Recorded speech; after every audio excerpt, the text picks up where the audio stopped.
I wanted to start off by going over the parts that are different between the original Radikal 30 and the version 2. So what I've got in front of me here are all the parts that are actually different. There's a couple of major changes. The Radikal V2 is a graphite chassis metal head. It doesn't have an option for G10 or a plastic head or a belt drive. It's going to be a tube drive model out of graphite with your choice of fly-barless or fly-barred head that are metal. And you'll see that here. So these are the parts. I'll go over them individually. We can start off with the canopy. The size and shape of it is unchanged.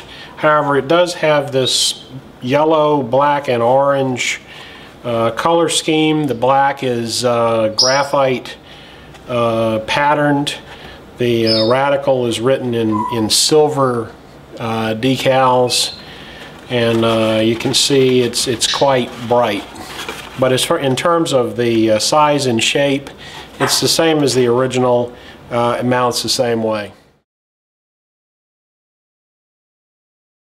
Okay, next up is the landing gear. Traditionally, the Radikal has plastic struts and metal skids. This still has the metal skids, but the struts are now made out of graphite.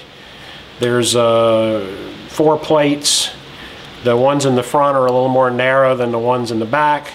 The ones in the back have doubler plates to stiffen them up because that's where most of the load is carried on the model. They attach to the skids using these plastic brackets that bolt to the bottom of the graphite. It all bolts together really pretty easy. Then at the top they attach to the motor frame with these 45-degree angled brackets. The brackets bolt to the top of the struts and then bolt to the motor frame using one of these 3 holes. You can actually move the whole skid assembly forward or backwards a little bit to change the CG of the model as you need to. The metal motor frame, motor mount, it's the same mount with one exception. The mount holes have been bored and tapped for 4 millimeters. Landing gear now connects with 4 millimeter bolts to the motor frame. One thing I like about this, it's got a little bit of give in it. A lot of these graphite strutted landing gear are really stiff, and if you land really hard the model will bounce and sometimes turn over. These have a fair amount of give in it, so I think that's going to be an improvement. Alright, here you can see the rotor head. The rotor head in itself is not really new. It's the metal head that's always been offered. What's different is it's standard equipment with the V2. As I said earlier, there's only one version, and it's metal head based. This is the fly-barless head, single axle. It's not a DFC design, which appears to be falling out of favor somewhat. Instead, it uses integrated swash drivers made onto the head block here. It's a nice assembly. It comes pre-assembled as you see it here. Something else that's obvious is the tail rotor transmission. It's now a metal assembly. Still uses a plastic pitch plate. Everything else on it is metal. One thing of particular interest is the drive gears. These are steel gears, both input and output. They're helical cut. This should be really durable. The bearing plates are made out of graphite.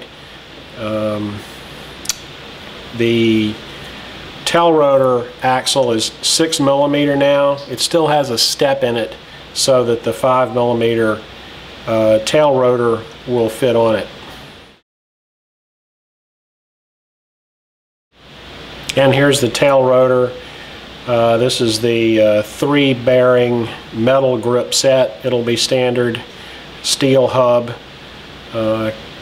came assembled as you see it. Now we're going to talk about some of the less obvious parts. We'll start with the clutch. The Radikal had a high performance 59mm clutch in it. What was different was the shoes were cut on the opposite end. Basically, as it was running, the tips of the shoes were dragging on the liner. They didn't dig into it. So this has been changed into what's called an aggressive or leading edge shoe. The clutch is turning this direction, so as these shoes go out from centrifugal force, this edge digs into the liner. It's a very traditional design. A lot of models have had that for a long time. It should work just fine. This is a really heavy-duty clutch. They've had a lot of success with it. And second piece is the fan shroud mount. This is sort of an integrated part of the engine mount. This bolts to the motor and the rear part mounts into the frame. This was made out of G10 before, now it's made out of aluminum. Stiffens up the whole engine mount area. Back to the tail rotor, a couple of things that are different here. The most obvious, the drive gears are again helical cut steel. The plastic gear still runs against the main gear, but the actual drive for the tail rotor, these are both steel now, so you've got steel in the front and the back. Second off, it comes with a gyro mount that will connect to the top of the tail rotor case here, so you can mount your gyro in the back of the model a little further away from vibrations if you want. I mean, this is an optional mount, you don't even have to put it on, but it does come with the kit.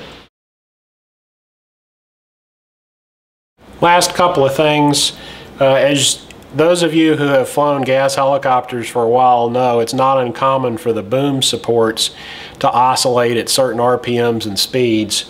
One way to address that is to put a bridge between them. Century has always offered an optional bridge. Now it's included in the V2 kit. It's pretty simple to put on. You have to put it on when you assemble it though. The tubes slide through these two grips, and then you position it and use these set screws to hold it in place. Next thing I want to show you is the frame. The Radikal uses a two-piece graphite frame. It locks with tabs. The rear part is actually what carries the main shaft and main gear. The bearing mounts would mount here and here. So the new frame has metal inserts where those bearings mount, both at the top and the bottom. This lets you tighten up the mount bolts tighter. It'll hold them in place better, which helps address the gear mesh to make sure it stays tight between all the tail rotor gear and the pinion gear on the engine.